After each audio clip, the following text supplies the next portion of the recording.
আসসালামু আলাইকুম সুধী দর্শক, দূরের কাছে যে যেখানে বসে এই মুহূর্তে ভিডিওটা দেখছেন তাদের সবাইকে মাহফুজা কিচেন ভিডিওতে ওয়েলকাম। আজ বেলে মাছের দো পেঁয়াজা করব বা ভুনা করব। একদম সিম্পল, খুবই অল্প মশলা অল্প তেলে এবং খুবই ঝটপটে। যে কোনো মাছ দো পেঁয়াজা বা ভুনা করতে জানে না এমন পার্সন নেই বললেই চলে। তা আমি আমার মতো করেই করেছি, সেটাই আমি আজকে আপনাদের সাথে শেয়ার করছি। তো কথা না বাড়িয়ে চলুন আমরা মূল ভিডিওতে চলে যাই।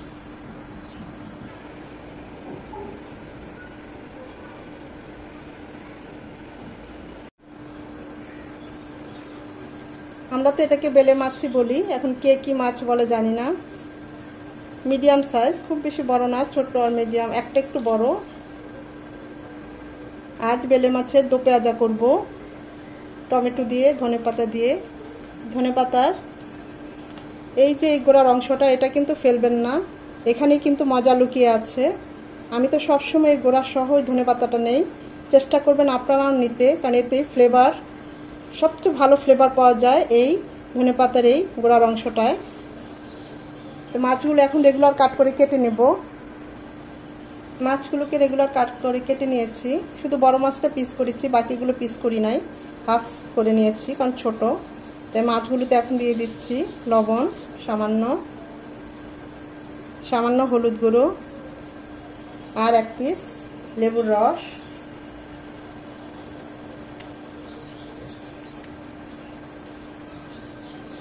রেস্টে রাখার কোনো দরকার নাই, আমরা মাছগুলো সাথে সাথেই ভাজতে চলে যাব।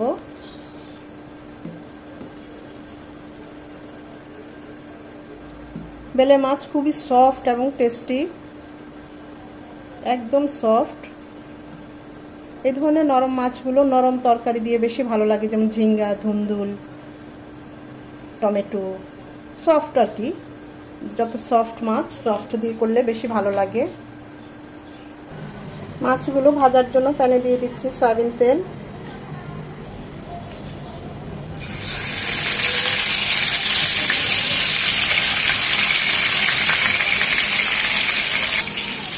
যে কোনো মাছ রান্না করার জন্য আমরা যখন ভাজবো একদম হালকা করে ভাজবো, জাস্ট 1 মিনিট এপাশ ওপাশটাও 1 মিনিট, কড়া করে ভাজা যাবে না।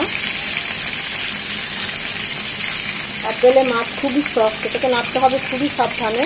ওই পাশটা 1 মিনিট ভেজে উঠিয়ে নেব।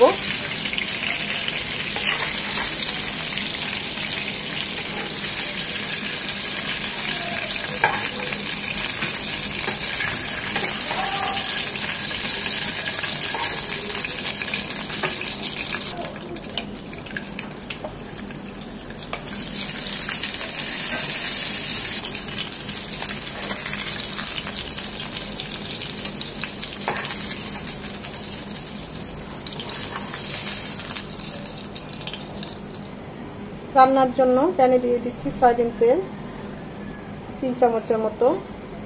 তেলটা গরম হয়ে এসেছে, দিয়ে দিচ্ছি একটা তেজপাতা আর 3টা শুকনো মরিচ। যেহেতু দো পেঁয়াজা করবো তাই হাফ কাপ পেঁয়াজ কুচি দিচ্ছি। পেঁয়াজের পরিমাণটা এখানে একটু বেশি যাবে, একদম নরম হবে। এখানে চাইলে আপনারা 2 চামচ পেঁয়াজ বাটাও দিতে পারেন।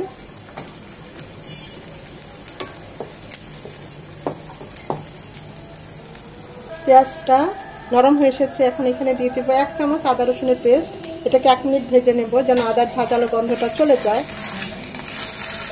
আদাটাকে 1 মিনিট ভেজে নেওয়ার পর 1 চামচ হলুদ গুঁড়ো, হাফ চামচ মরিচ গুঁড়ো আর হাফ চামচ ভাজা জিরে গুঁড়ো একটু গরম পানি দিয়ে গুলিয়ে দেবো। গুঁড়ো মশলা একটু পানি দিয়ে গুলিয়ে দিলে বাটা মশলার ফ্লেভার টেস্ট আসে। খুব ভালোভাবে মশলাগুলো কষিয়ে নিতে হবে। মশলাটা যত ভালো করে কষানো হবে রান্নার টেস্টও তত ভালো আসবে। ঝাল আর লবণের কথা বলছি না, আমি তো হাফ চামচ মরিচ গুঁড়ো দিয়েছি, আপনারা চাইলে বাড়িয়ে কমিয়ে নিতে পারেন।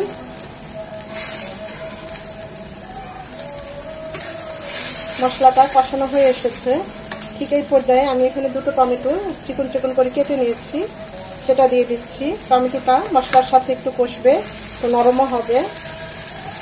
ভালোভাবে নেড়ে চেড়ে মিশিয়ে নেব। 2-3 মিনিট কষিয়ে নেব যেন টমেটোটা নরম হয়ে যায়। 2-3 মিনিট টমেটোটা কষিয়ে নিয়ে 2 চামচ ফুটানো পানি দিয়ে দিচ্ছি। টমেটোটা আরেকটু ভালোভাবে গলে যাবে। পানিটা একটু ধাপে ধাপে দিলে, একসাথে না দিলে ওই রান্নাটার টেস্ট আরো ভালো আসে। একবারে পানিটা দিতে যাবেন না, আরো 2 থেকে 3 মিনিট টমেটোটা কষবে। টমেটো কিছুটা গলেছে, কিছুটা আছে এখনো, ভালোভাবে কষানো হয়ে গিয়েছে। এখন দিয়ে দিব ফুটানো পানি। আমি যেহেতু মাখো মাখো ভুনা রাখবো, তাই আমি 1 কাপ পানি দিলাম। আপনারা যদি একটু ঝোল ঝোল রাখতে চান, পানির পরিমাণটা আর একটু বাড়িয়ে দিতে পারেন।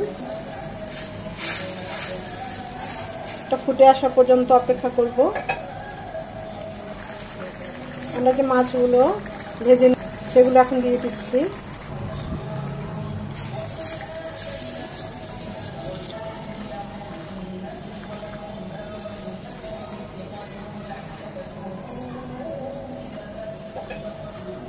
দিয়ে দিব স্বাদ মতো লবণ,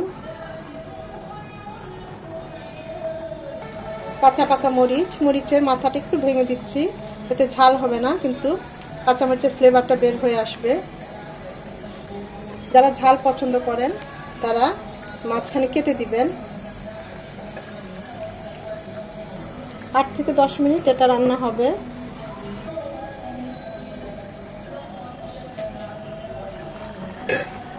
মাছগুলো যেহেতু ঝোলের মধ্যে ডুবে আছে আর মাছগুলো খুবই সফট, তাই আর উল্টে দেওয়ার দরকার নেই, এভাবেই মাছটা হয়ে যাবে। নামানোর আরো 4-5 মিনিট আগে 1/2 চামচ ভাজা জিরে গুঁড়ো দিয়ে দিচ্ছি। আরো 4-5 মিনিট হবে, ভাজা জিরে গুঁড়োটা আমাদের তরকারিতে মিশে যাবে।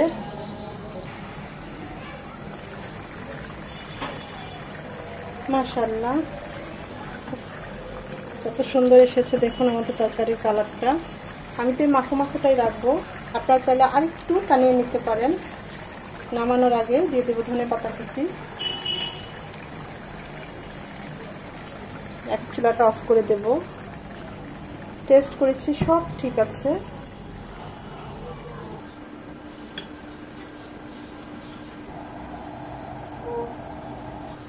এইভাবে বেলে মাছের দো পেঁয়াজা বা ভুনা, যে যেটাই বলে, একবার হলেও করবেন, অসম্ভব ভালো হয়। যারা এইভাবে করে খান তারা তো জানেনই কতটা মজা হয়। এমনি তো বেলে মাছ সুস্বাদু মাছ, তার মধ্যে এভাবে যদি টমেটো আর পেঁয়াজ দিয়ে একটু, অসম্ভব ভালো হয়। তা আমি তো এই মাখো মাখোটাই রাখলাম। যদি ভিডিওটা ভালো লেগে থাকে অবশ্যই একটা লাইক দিবেন, কমেন্ট করে জানাবেন কেমন হয়েছে। আপনাদের একটা কমেন্ট, একটা লাইকের অপেক্ষায় আমি থাকি, কারণ আপনাদের এই লাইকটা পরবর্তী ভিডিও করতে আমাকে উৎসাহিত করে, উদ্বুদ্ধ করে।